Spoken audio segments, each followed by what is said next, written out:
بسم اللہ الرحمن الرحیم۔ کند ذہنی کا روحانی علاج۔ کند ذہن کہتے ہیں جو بچے ذہنی طور پہ کمزور ہوتے ہیں، انہیں چیزیں یاد نہیں ہوتی یا بھول جاتے ہیں، تو اسے کہتے ہیں کند ذہن۔ یہ وظیفہ پڑھنے والے کا دماغ سپر کمپیوٹر کی طرح کام کرے گا۔ آپ نے دیکھا ہی ہوگا کہ بہت سے لوگوں کے دماغ بہت تیز ہوتے ہیں، بلا کا حافظہ ہوتا ہے۔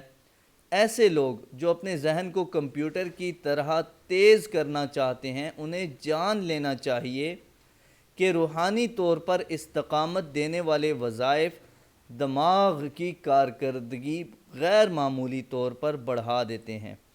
کند ذہنی دور کرنے اور ذہین بننے کے لیے نہایت آزمودہ عمل ہے، جس سے فائدہ اٹھا کر آپ نہ صرف اپنے بچوں کو کند ذہنی سے دور کر سکتے ہیں بلکہ خود بھی ذہین بن سکتے ہیں۔ تو سورہ مزمل کی آیت نمبر 8 روزانہ 313 مرتبہ اول آخر 11 مرتبہ درود شریف پڑھیں اور درمیان میں 313 مرتبہ سورہ مزمل کی آیت نمبر 8 پڑھیں۔